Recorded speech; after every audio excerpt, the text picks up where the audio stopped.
Ladies and gentlemen, welcome to another edition of Season Ticket Holders. I'm your host, Dane Lillingston, and I have another new and special guest for us today. She's a Fox Sports News reporter, or Fox Sports reporter, marathon runner, sideline extraordinaire, and I happen to know she does like a boogie on that dance floor every now and then. Eloise Sohier, thank you for joining us. How are you? Dang, what an intro. Thank you so much for having me on. I've been waiting for the call up. I must say there's been some great faces on this podcast. So I was waiting for when you're going to give me the buzz. So, pleasure to be here.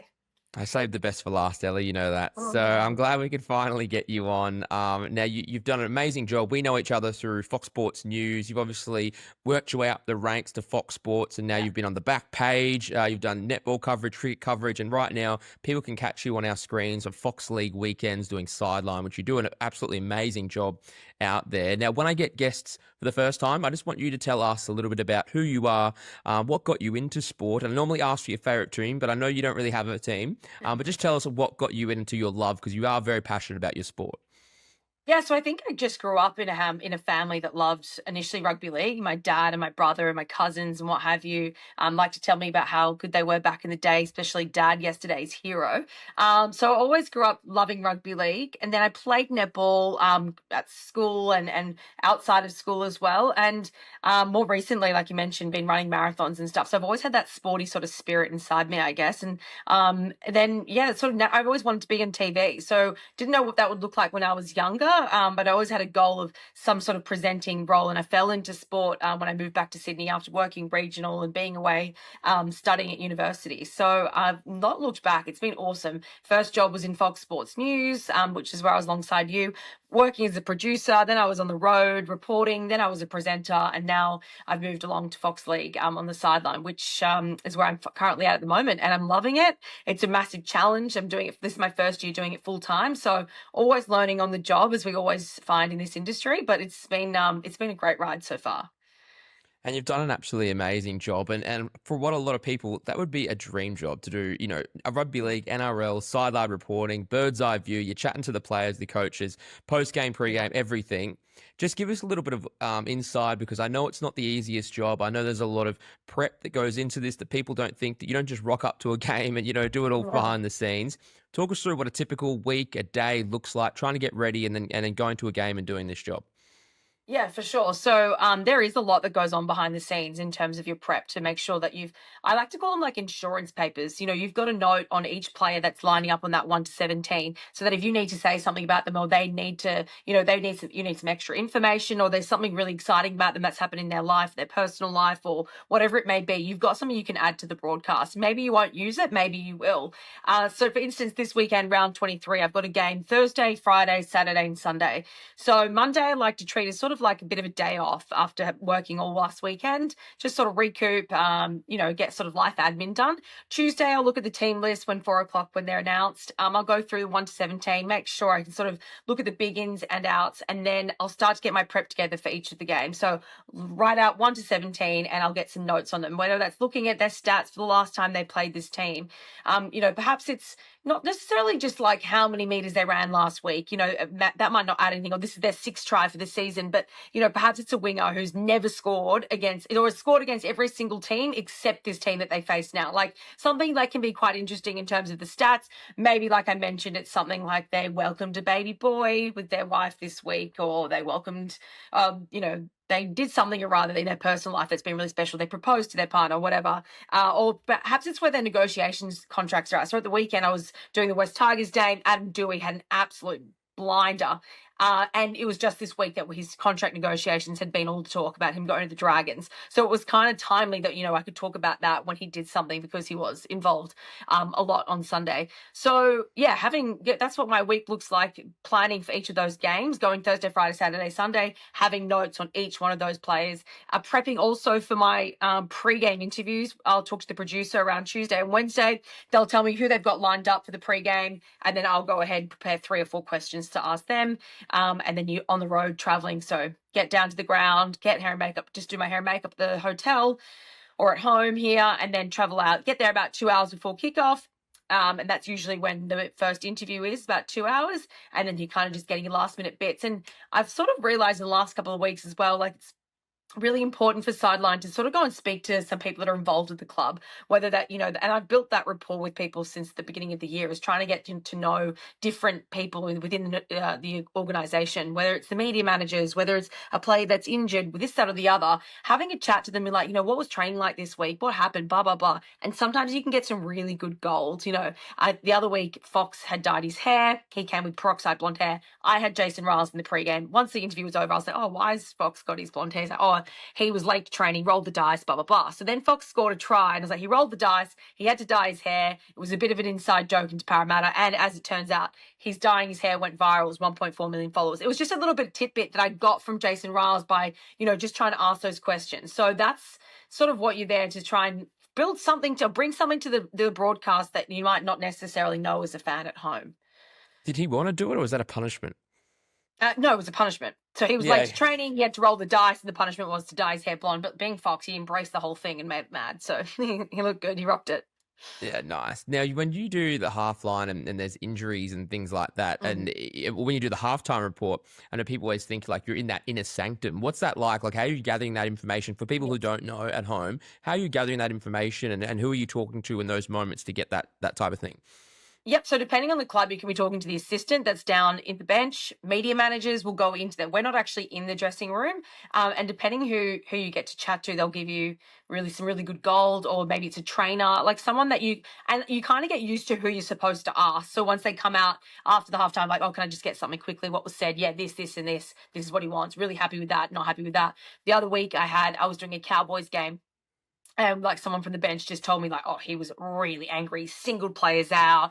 He pulled them apart. He was like literally pointing at individuals and what have you. And like he was happy to tell me that. So I went and regurgitated that to the broadcast. Well, wasn't Todd Payton angry? He's singled out plays at halftime. He's really, blah, blah, blah, blah. And so that was honestly what they did tell me. Other times you might get something just really short and simple, like, just clean up your discipline and, focus on your kicks and whatever. But sometimes it might be a little bit more. So you're not actually in the halftime sheds, obviously, but you're getting that from the people who are within that inner sanctum at halftime. Do they ever really give you like nothing to work with? Certain clubs. Yeah, definitely. I think, yeah. So they'll give you something. Sometimes it might just be a little bit short. And then I would just say, look, short and sweet from Michael Maguire. This is what he said. Or it might be sometimes they might give you lots. It just depends on the game, depends on whether they're ahead, whether they're behind. Sometimes too, like we've been doing a few halftime interviews with coaches lately as well. So, there's no point in me really regurgitating what they've already said as well. So it'll just depend on the game, the mood, the feel, what the club's, some days it might be good, some days it might be bad. But yeah, generally you always get something from them, just depends. And it's the same on the injury front. So like I think that's also like about building a rapport as well, that you're not going to go and I suppose say they want to keep their cards close to their chest. If it's a big star player that's gone down, I remember so vividly last year, it was about round 26 27 when Sam Walker did his ACL. Brandon Smith did his ACL. Jordan Rapana broke his cheekbone, and it happened within the space of about 10 minutes. And Victor Radley did his shoulder. And I was on the sideline and I was running up and down. It was honestly like carnage, trying to get you're trying to get to your producer, tell them what you know so they can throw down to you, the commentators, to try and get as quickly as you can, because people at home want to know, like, how bad is it? What's going to happen? So I think Jordan Rapana broke his cheekbone. So I'm chasing that. He's off to the hospital. Next minute, Sam Walker's saved a try in the in goal, but he's gone down and he's snapped his ACL. I'm sitting at my seat. He actually walked straight past me, and I heard him say, I heard a crack or a pop, to the trainer. So I was like, quickly on comms, guys, I've just heard this. I think this is what he said. And then so they're like, oh, Eloise, what have you heard? I've just heard Sam Walker do this. So then that was happening. They're trying to still follow up whether they think it's an ACL. Obviously, they don't really confirm it, but they say like, yeah, it's not looking good. Then Brandon Smith goes down with the ACL, so we're chasing that. It was honestly like I've never chased so many injuries, and other times I've had games where I've had not chased one, not even HIA. So some days it comes all at once, and other days it don't. And obviously, you don't ever want to wish like a player to get hurt, but when it happens all at once, it's just constantly chasing, going to the club, asking what they know. Sometimes they want to keep it close to their chest, so you can only say, well, it's suspected shoulder concern, da da da da da. You can just you can only tell what you only know. So yeah, every game is different. That's a crazy, crazy day. I remember you saying that in the office. Yeah. Actually, like that's an extreme example. Yeah, it What's was the extreme. is that your craziest shift you had to put in, or could you do you have sort of one? Is that the craziest moment you've had to deal with so far? Yeah, I think in terms of the injuries, that was definitely one that comes to mind because it was just like full on. I felt like for the whole 80 minutes, I was just chasing. I wasn't even like, and also it was Sam Walker. They were like, prepped to go into the finals. So it was pretty massive. They lose their halfback. That was just, it was really like, it was devastating to see. We'd interviewed Sam Walker in the pregame. But that was one that comes to mind in terms of the injury front, just being hectic. Some of the sidelines have done, particularly just the weekend gone, the weather. Holy moly! Like, and Yes. there's like Brookvale, we had no shelter. We had the wind was howling from the southeast. It was blowing a gale. I've gone out to interview Sam Walker, ironically, and like my umbrella's going in the wind. It's coming in, and he was just like, "Oh my gosh!" It was just all the elements, and I'm literally soaked wet through. But like, you can't really get that angle or feel that feel of the game unless if you're not where you're supposed to be on the sideline. So you kind of just like those sort of games, you just got to suck it up. When you got to go chase injuries, you're just running and getting completely soaked. And then other times, I remember in the Big Bash over the summer, we had an electrical fire go off in the crowd, and Shit. it stopped play. They had to evacuate the crowd, and so they come like, all right, Eloise, we'll come down to you. So I'm like, oh well, what? I didn't even know what was going on. We just had to have a look in the background, what was happening in the crowd, say what we thought was happening, and sort of just go play by play and fill a bit of time because with the cricket, it's a 3-hour game for the Big Bash, so you got to fill that space. So we're just recapping exactly what we knew what was happening and it was from the DJ set, a DJ guy that was playing music. I think it was really random. But yeah, that was such something random that happened that wasn't anything to do with the game. But you love it, right? You have to thrive in that environment because what we do, and I mean, I've had experience with it with Fox Sports Yeah. as well. But that's part of the job, right? To be able to ready to go in that live environment, and there's probably no really bigger pressure cooker than being there on the sideline. What's that like? Handling that pressure? Yeah, it is. I honestly, Dane, like hand on my heart, like I get nervous every single hit. Like even if it's a HIA hit, I feel like it's just like, all right, we'll come down to you, and then I'm waiting for Woz, I'm waiting for Vossi. Like, oh, Louise, sorry, what you got? Like, I still get that race, like that heart racing, which is always a good sign. If you get nervous and you want to do the best job, you want to deliver the best news as well, like the best delivery rather. And you want to make sure that you're adding something to the broadcast as well, which is important. So yeah, you got to be ready. You got to be on it. You got to be trying to like just scanning for things that are happening in the crowd. Listening to boos that are ringing out, or like sometimes as well. Like I was taught that like being on the sideline is all about bringing what the people at home aren't experiencing. So like, Mm. some of those semi-final games or on the weekend West Tigers Bulldogs, like that crowd was so electric. Like they were so on top of the game. It was feeling like, they were really like into it. So you're trying to bring that element to it at home, just talking up the atmosphere and how the fans are reacting to the game. So and in those circumstances you feel right on top of it. You feel like a fan. Like it's really fun. But at the same time, you want to make sure that you're doing it right. You're delivering everything at home. You're not missing a beat. You're making sure you're across everything as well. So there's a couple of elements to it. But I feel like with time, as the season's gone on, I've probably felt more confident in the role. And I'm only really in my first proper year doing it full time. So Mm. no doubt, like as I go along, someone like, we see Lara or like Jake, who've been doing it for quite some time, they nail it. And I mean, they probably still get nervous too. So you learn off the best in this game. I was going to say, that's the live business too, isn't it? I mean, being on the desk, whether you're on the desk, you're out in the field, you're Yeah. doing sideline reporting. We all know what it's like in media. When you go live, the pressure is Oh, on because, yeah. you don't know what's going to It's happen behind you. nerve-wracking. It is, right? No. Like, And you don't like, know if you could lose your train of thought. You don't know if there's some drunk yeah. idiot behind you that's going to muck something up. You just Yeah, never you've know, done a right? couple of those crosses at like Caxton Hotel, or when we did one at State of Origin. Maddie Russell and I did our first like OB broadcast the other day, and with fans just screaming in our face, and you're trying to stay concentrated on what we're talking about while these people are screaming in your face. And like you want to have that around you, you want to have that that element of people being there and what have you. But you got to be on your A game to try and remember it. Your heart's racing, and you don't even know what's coming out. It's just sort of like word vomit, really. Yeah, I was going to say what happens with me is you can easily lose your train of thought, but it's probably Yeah. about how quickly you can get back on it, right? Because some How people, I quickly you think can that recover.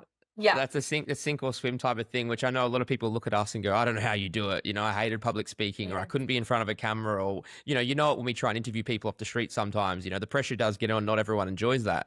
But it's Mm. about how quickly, right, you can jump back on it once you've lost it. I do it all the time, especially when Yeah. we have to do like a 5 minute long live cross or, whatever it Yeah. is. You've got to be able to jump straight on it, like thinking on your feet, and you're pretty good at Yeah. that, right? Like I can see Yeah. that's one of your strengths. You know how to sort of just go through the moment, and people at home probably wouldn't even pick up on it. No, exactly. That's right. I'm like, oh, damn, that probably didn't come across that well. And they'll go back and listen to it on KO.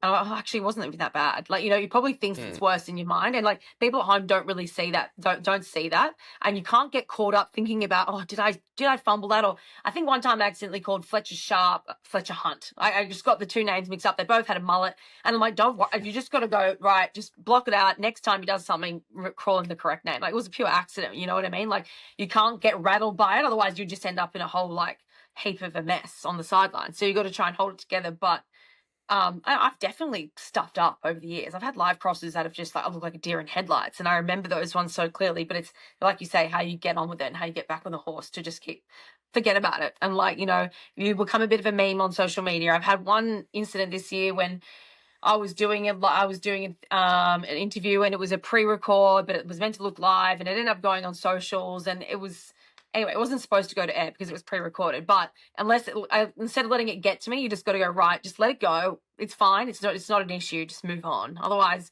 I'd still be back in round two thinking about it. That's right. It's never as worse as you think it is. It's never as good as you Yes, think it is. I think that's one thing I got exactly. taught in media early on, and I've just never forgot it because it's so true. Um, Yeah.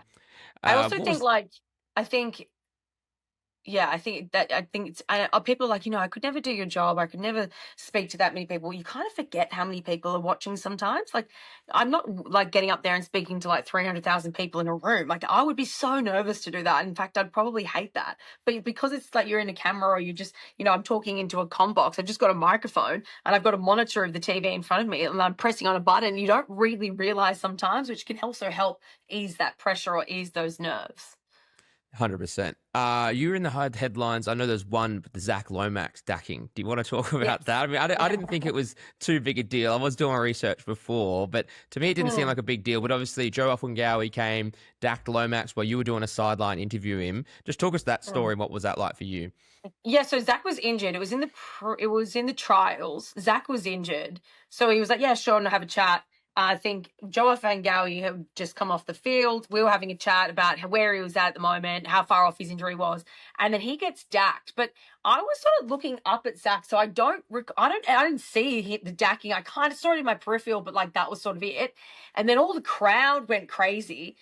I'm on camera and I'm like, oh, and he's just being dacked live on TV. Like I didn't really know what to do. But anyway, Zach, how's Jason Riles going as head coach? And he was fine about it, pulled him up or what have you.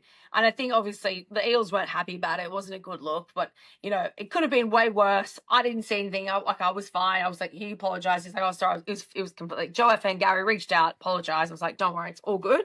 I understand it was probably trying to be a little bit funny with he and his mates, but it didn't really come across that way. But it was because I had to try and keep going. I hadn't really been in a position where I was like, oh, I don't really know what to do here. And I just Someone had to just got kind of be like, dacked. yeah, someone just got dacked and the crowd's going wild. People probably wondering at home why the crowd's all screaming. Well, it's because that had happened. So it was fine. Yeah, lucky it was in the trials as well. Probably could have been worse if it was in the season proper. Maybe the boys just need to pick a better place. Yeah, maybe not Yeah, on yeah. live TV. Maybe not on live TV. Yeah, I'd say uh, so. for you, there's a few not bad moments, but a few, moments that didn't go well. Was there a favorite moment where you think you really nailed it or something just went really well where you were so proud, or have you had one of those Yeah. moments? Yeah, I have. I'd say it comes to mind is a couple of weeks back. I was doing the Dragons and the Eels down in Wollongong. It was just a good game where I could bring a lot of that stuff that I was talking about before that was quite quirky to the broadcast. So, like, I think Christian Tuipulotu was ruled out right before kickoff. There was this young debutant, or no, not debutant, rather 18th man that was told, Nathan Lawson. He was told he was playing. I think, he'd scored a try within the first like 3 minutes. So Vossi upstairs, like, oh my gosh, like what a moment for Nathan Lawson. He's only just got the call up. In fact, we get Eloise to chase how long he got told before the game that he was going to play.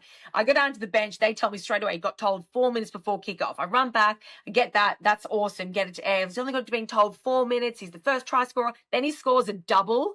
So that was awesome. And then some other stuff had happened with Dean Hawke. It just felt like every hit was like quite different, and it really added to something that was, quite, it was good. Like it was so not just like his 13th try of the season and he's with the Eels till next year. Like perhaps I don't need to say that on this occasion, but everything felt like it was just like a really good short hit. There was things that I needed to do on the sideline and I felt like I nailed that. So it was in that moment I'm like, oh, I can do this. Like it can be difficult, but like I was like, oh, I was really proud of that effort. And like, you got to give yourself kudos sometimes. Like you can't always be hard on yourself. You got to look, and I do watch my games back. Like I'll go back onto KO and I'll have a listen to how I sound, or if sometimes I haven't like a tendency to deliver quite fast, and like people have asked me like, maybe slow down a little bit. So trying to work on that as well. My delivery, you get so excited and so rushed, the adrenaline's pumping that I'm like blah, blah, blah, blah. So yeah, just trying to slow down and breathe. And I feel like I've just like started to take that on recently, and like I'm like, oh yeah, it's helping, like it's working. I know what you mean about the talking fast. I think that's one of my biggest faults sometimes, because I do speak very quickly. Even on this podcast, sometimes I listen back and like, God, I can speak a mile a minute. Yeah, And it is same. hard to slow down, right? Because we naturally just sort of speak like that. Yeah, exactly. Yeah, and you're really like, and sometimes it's funny because you're like, they're like, all right, really quick with this one, like HIA for blah blah blah, or da da da da, it's cleared to come back. You want to try and just get in out because they might be like, 4 sets in and about to kick and like on their try line, something might be happy, but you want to try and get that in. So that's got to be quick, but then also toning it back so you can understand what you're saying as well. And what's like the dream? Where do you want to go? Like, is this what like rugby league? Is that where you want to be? Was that your big goal? Or do you have bigger dreams somewhere else, Ellie? Or how far are you sort of Um, aiming with this? Honestly, the dream is just to be in and around live sport forever. Like, I think now it's a sideline. Perhaps one day it'll be hosting in studio. Perhaps one day I'd love to work on the Olympics, would be amazing, like 2032 or 2028 would be amazing to be a part of something that's like a huge moment in the sporting calendar. I don't world's your oyster. I feel like there's so many avenues that you can take with sport. And I do love sport because I feel like everyone gets around sport, particularly here in Australia. It galvanizes people. It brings us together. Can be so much bad in the world, and I feel like sport is that moment that people have that little bit of release where you can sit down with your mates and watch it. So to be a part of that, I feel like that's really special for us. So the dream is to just continue to get better, improve, and yeah, be in and around the game. In some capacity, and perhaps still sideline, whether that's hosting, whether that's being part of other sports as well. Like I love doing the cricket. That was a really new challenge for me over the summer, and it was great. It was different crew that I was working with, different colleagues, producing. It just is a very different way that it was made up, but I loved it. So did the netball grand final last year. That was also fun, and it was different because I've played netball, right? So that was like, not that I played it at that level, but I understood it because I've actually played it. Whereas rugby league, I haven't played rugby league, so it's sort of like that balance of working out where you sort of stand in terms of what you bring to it. So the dream is to just keep dreaming big. Very well said. I love it. As far as the footy season, just I wanted to pick your brain because you do get to see teams at the ground level. You get to see them, Yeah, out in the field, see what they're like. Would you say like it's a pretty wide open competition, and that goes for both ends for the Wooden Spoon and yeah, the Premiership? How are you feeling as far as like who do you think is going to be up there? You can see how they react yeah. on game day. You get a little bit of a behind the scenes sort of look. We can all Mm, see the results on TV, but do you have a feeling that a team, yeah, obviously Penrith is doing so well, but do you have a team that yeah. thinks I really think they're going to be up there come September? I think it's going to be a Storm Canberra grand final. I think Storm are just, I mean, yes, they've had a few inconsistent games this year, but like come the pointy end of the season, bring back Jerome Hughes, they just look like a really galvanized squad. Everything that you see off and away, they're very close. You look at them, the things that go on behind the scenes, the way that they just interact with one another. It's a team that really is working for one another. They've got so much respect for Craig Bellamy. Like he's done such an amazing thing, job, and amazing, achieved so much rather in the game. Even when I'm next to him interviewing him, I'm in awe of what Craig Bellamy does and the way that he can hold a room, and I suppose the respect that he demands. Canberra, I love Canberra. I feel like they've got a really good vibe down there. I love going down to Canberra and doing Canberra games. In fact, it's probably one of my favorite road trips. They're just really lovely people, from the staff right down to the players to Ricky Stewart. They're just really, really great to be around, and they'll always give you lots, and not afraid to sort of give you what you need, I suppose. So I feel like they've also got a really special squad that's forming something great. A lot of young players too that are doing exceptionally well, that Ricky's always talking about. So I feel like Storm and Canberra are up there, but then there could be some smokies, like you say, Penrith. Like, I remember being out in Bathurst when they lost to the Knights, and like they were coming last, and it was just me and Ivan Cleary in the press conference going back and forth, and I'd be like, "Well, you're on the wooden spoon." He was like, "I'm like, how do you get off the bottom of the table? Like, what's where to from here?" He's like, "Win games." And I was like, great. Like, it was tough. And now I'm like, wow, they're chasing a top four finish. Incredible turnaround. They've done, yeah, they're incredible what he's done. So, and I feel like that just perhaps took time for the squad to get used to some of the ones that they lost after last year, but never rule Penrith side out, right? So I feel like, but it's so great that we do have that log jam, because it makes this time of the year so good, and it makes it exciting for fans and for us. And then you look at it too, like, look what the Titans have done. They've upset the Warriors over there the other week. Knights have upset the Warriors as well. You've had Tigers, a few, like Bulldogs. Dragons upset. Yeah, exactly. West Tigers, Bulldogs. Like, these games on the day, any team can beat a team. So none of these top teams can take any of those bottom teams lightly either. So it's not like you're just going in and be like, oh, it's, play off the wooden spoon, or it's like a nothing game. It's still exciting. So that's what makes it so great. And it shows that the competition is just so tight. Imagine what it's going to be like as we continue on. Bit disappointed you couldn't mention my Broncos there at any point, Ellie. No, you don't.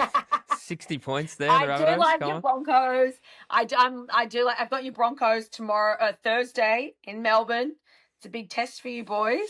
That is going to be a big You test. got a bit of a rocky patch, but you came out the other side. I'm confident that you guys could be up there. I don't know if you can do it this year though, Dane. That's good, true. I think I know Rabbitohs were very depleted, but was it the most points in a decade or something? I don't want to say that long, but it's been a very long time since they put 60 points on a team, but a bit hard to judge. But the Rabbitohs have got half their salary cap on the bench now. No, I know. It's pretty bad. I do agree with you on Canberra, though. I think if my Broncos can't get up there, I think Canberra would be a nice feel-good story. I think every person whose their team wasn't in it, I think Canberra would be their second team for sure if they can make it. You mentioned the crowds too. Since you do get to visit just about every venue, what has the best atmosphere in NRL as far as stadium goes? I'll give it to you, the Broncos Suncorp Stadium. There's really nothing that beats it. It feels like the crowd's right behind me. Like, when I'm on the sideline, they feel like they're right there. They're right on top of it. Same with Combank. It's kind of got that bit of a Suncorp sort of feel. And then obviously the suburban grounds, like Leichhardt on a Sunday arvo, is awesome to be a part of. Brookvale, that rocks as well.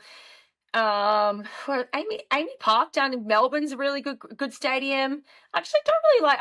I'm a fan of like all of them. I'm going out to Mudgee in a couple of weeks, so that'll be fun. I haven't been out to regional to Mudgee. Bathurst was great, but definitely in terms of atmosphere, it feel like really on top of you and shaking the room or shaking the ground is Suncorp for sure.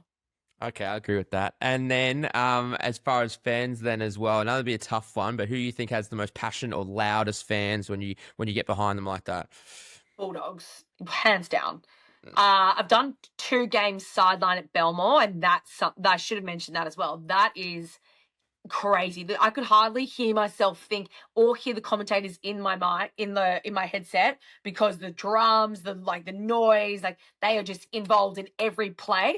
But I remember the Raiders were playing the Bulldogs this year or last year at Belmore, and Raiders got up 2 tries, and I swear to God, you could hear a pin drop. Like, it was silence. like, it was just like, whoa, this was deafening, just like how silent it was. And then obviously the Bulldogs came back and it was "Roar," and it evolved, and you're just like, whoa, gives you like almost chills. You're like, this is awesome. They just love it. They're so passionate about it. You know, we hear about them every week, just how excited they are. So Bulldogs would definitely be fans. And West Tigers, I'll give it to them on the weekend. They were matching the Bulldogs energy. So yeah, they've got a big fan base. Broncos, you guys always get a really good crowd number up there. So that's always solid. Queenslander. Yeah, no, I did get to go to Belmore. I think it was 2 years ago, and sat on the hill for a Broncos Bulldogs game. Yeah. Broncos beat them, but just the atmosphere and going to the Leagues Club, walking down Yeah. Belmore Main Street on game day, like that's a tough experience to beat. Like it was just they really get behind their footy, and with the drums and everything, like you said, it's pretty cool to Mhm. see. Yeah. There's always that debate about suburban grounds and big stadiums. Would you hate to see a day when they did get rid of these suburban grounds? Because I'm a big Yeah. advocate for keeping the suburban grounds, but some people say, we No. should go to the big stadium. What do you think? I'm totally with you. I think like at the moment how we have it, like a few suburban games, they played one game at Belmore this year. Like, great, take that. Like, make that a really special occasion for them. Do not take away the suburban grounds. It's the heartland of rugby league. You know, it's awesome to get back there. It's so special for fans. And like, yeah, okay, from a broadcast point of view, it might be a little bit hard to get everything in and around the equipment, and the change rooms are a bit pokey, but like that's what rugby league is. It's meant to be like that sometimes. So I love the suburban grounds. I feel like it just brings a whole new level to the game, and fans really embrace it and they get around it, and it's awesome to be a part of it. I would hate to see that leave the game. 100%. I can agree with you there. Ellie, now, footy isn't just your only love. You did mention you do cricket soon as well, but you are a marathon runner. Now, we were just talking a little bit about this. I've seen you at work after some runs. Now, you had your first marathon in 2023 in Sydney. Is that Yep. right? What's that Yep. experience like? Because I remember you coming back to the office at the time and basically saying how it sort of changed your outlook on life. Just the whole Yeah. thing that it did. Talk us through what Yeah. that experience is like. Yeah, so I picked up running at the beginning of 2023 just through my gym and my PT at the time. Ben Lucas had run like 45 or 46 marathons at that time. He's about to run his 50th in the Sydney Marathon this year. And he Jeez. was like, "You should do a marathon. Like, you'd think you'd love it." And I was like, "Yeah, probably could. Like, I haven't really run. At that point, I hadn't really run more than 5Ks. Anyway, I got the bug, and I got the bug hard. So I just like dedicated myself to doing this training and finding like getting a goal. And it was honestly unbelievable, that feeling that runner's high was just a real thing. I tried to describe it to someone and they're like, whatever, but it really is a thing. Crossing that finish line, and like the marathon was one thing, but I feel like the marathon is the training that goes into it, and that's just the cherry on top. That's just the finish line, right? The marathon is the weeks, 16-week like training load that you do leading up to it. So I ran my first one in September 2023, and I ran it in 3 hours, 33 minutes and 33 seconds. I was like, that's some weird angel numbers. Like, and it was just, I'm not really woo woo like that, but it was pretty cool. I was like, this is just so special. Like, I really felt like I did something for me. And I just was so proud of my body for putting myself through that. And it was just, it was great. And I felt healthy and I felt mentally strong. And I turned to running to get out there and sort of clear my head after, a big night at work or whatever it was. And then I kind of just kept getting that building that goal bigger and bigger. And I got into New York Marathon last November, and that was just like it on a whole different scale. There's like 2 million people lining the streets, 50 to 60,000 runners. My mum and my dad flew over. My brother lived over there. My other brother came of us. It was a full family affair. I ran 3 hours 21. I felt so strong the whole race, and it was just like smiling, being like, oh my God, this is wicked. Like, it was so cool. I think like only 1% of the population can say that they'll run a marathon in their lifetime. So it's like, that's pretty cool. Is that the So stat, I've is got, it? yeah, yeah. Wow, So okay. I've got a goal to run all the majors over the next decade. So I'm not running any marathons at the moment. I've not signed up for one at the moment. I've just found like with sideline at the moment, it's probably hard to try and get those long runs in when I'm on the road and what have you. But I'll definitely in my lifetime put out like circle a few more majors: London, Tokyo, um, yeah, Germany, Berlin in Germany. So I've got the itch. I love marathon training, love running, switching off, just like putting your phone on fitness mode and just going for it and not hearing, just blocking out the world for a while. And it's good. I feel like it really does clear your mind. What's the hardest part? I mean, a lot of people would think of 3.5 hours of running as their hell. And by the way, your first time, for those who don't run, that's a pretty good run for your first run, isn't it? Yeah, yeah, yeah. I think I can't remember the stats for Sydney, but for New York, I finished in the top 5% for women and the top 10% overall. So I was Incredible. like, oh my gosh, it was incredible. Yeah, I was so stoked. The toughest part of it is the training on your own, like the 35K on a Sunday morning by yourself. And your last thing you feel like doing is wanting to go out on your own or like, just finding that motivation towards the back end. You're tired. It's a long time out there, like 3 hours just on your own, just in your own head, trying to work out where to go. Maybe the weather's not so great. So that's even adds another element to it. But it's worth the reward in the end. But certainly there's days where I've skipped my training runs and I'm like, no, I'm not doing it. And I've just had to live with that and be fine. Like, not be hard on yourself, like let yourself have a rest day, have a day off, what have you. So allowing yourself to do that and, just making sure that you get enough runs in that you're going to be capable of doing the run. But it's a challenge, but it's really, really rewarding. Yeah, I couldn't imagine a Sydney winter morning getting up and doing Oh, 35. no. No, no, that was the hardest too. When it's freezing, I want to stay in bed. I'm like, oh my gosh, why am I doing this? And then you finish the end, you're like, that was sick. I can imagine. Did you say like it's like just mentally that's got to be one of the best feelings you could ever Yeah, have? Like changed your outlook a little bit, just yeah. knowing that you can do that sort of accomplishment, that achievement. Yeah, definitely. Mentally, like it just made my head so clear. I just felt so great from it. Like I felt really clear in what I was thinking. I just felt really positive and it just, yeah, exactly. It would just like sort of wipe my mind. And like it was really like life changing for me because I never had applied myself. I've always been fit and I'd always sort of, like being, going to the gym or what have you, but to put your mind to something and achieve something and just reap the rewards from it was so special. And like not many people turn around like I'm so proud of myself. Like that's a really hard thing to say, I feel like, and not many people give themselves enough kudos. And like be able to turn around and say that after achieving something like that was just like in itself was so worthwhile. I should be super proud. I've only done a couple half marathons and a few park runs in Yeah. my day. And How's I've your told, training going? I was gonna say, a bit of a hamstring issue at the moment, unfortunately. But I Sad. do want to do a marathon one day. What's like Yeah. the one or best bit of advice you could give me for eventually making that transition to do that long run when you've only done, 21 and a bit Ks? Yep, to just plan and don't push yourself at the beginning. Get yourself a really good sort of, I suppose, like I used the app called Runner, and it would just tell me what each run I had to do. Ease yourself into it. You don't have to just go out and do 30Ks. You build up to that over your training load. Eat really well, fuel your body, get your sleep, all that sort of stuff. It makes it so much easier. And don't think about the long goal. Just think about it each week. Take each week, and like you're getting fit from it. So you're building. There's nothing wrong. Like you're just doing a positive for your body. So take each week as it comes and just trust me when I say it's worth it because it's really worth it. I trust you. I've seen what you've done for you, and you should be super proud of what you've been able to achieve. What's the number one post run meal, cheat meal, drink? What's the one thing you have to do Juicy once you do that? cheeseburger and a schooner, stone and wood, cheeseburger chips, like just absolutely devouring it. Oh, the best. And like you don't feel bad after a massive run. Like you can eat whatever you want to eat. So You've like definitely that's earned it. also is like you can think about that. You've earned whatever you want to eat. So just go and get it. It's good. 100%, mate. You're killing it. Ellie, thank you so much for joining us and giving us a little bit of an insight into what it's like with sideline reporting. You've done an amazing job to grow into what you've been able to do today, and then the running just really tops it off, right? So should be Thank super you. proud, and it's been an honour to be able to work beside you as well and to join us here on season ticket holders, the Perth Bears. That's your future team. You putting your hand up to be one of the original members there. Let's go. Maybe not the original because that would be the North Sydney Bears, but I'm now on the Perth team. So let's ride them home. 2027. You. There you go. The call's out for the Perth Bears. Ellie, thank you so much for joining us on season ticket holders. Thanks, Dane. Legend. Thanks a lot, guys. Thanks for listening. Take care. Follow us on TikTok and Instagram. Take care. Talk to you soon. Bye bye. Bye.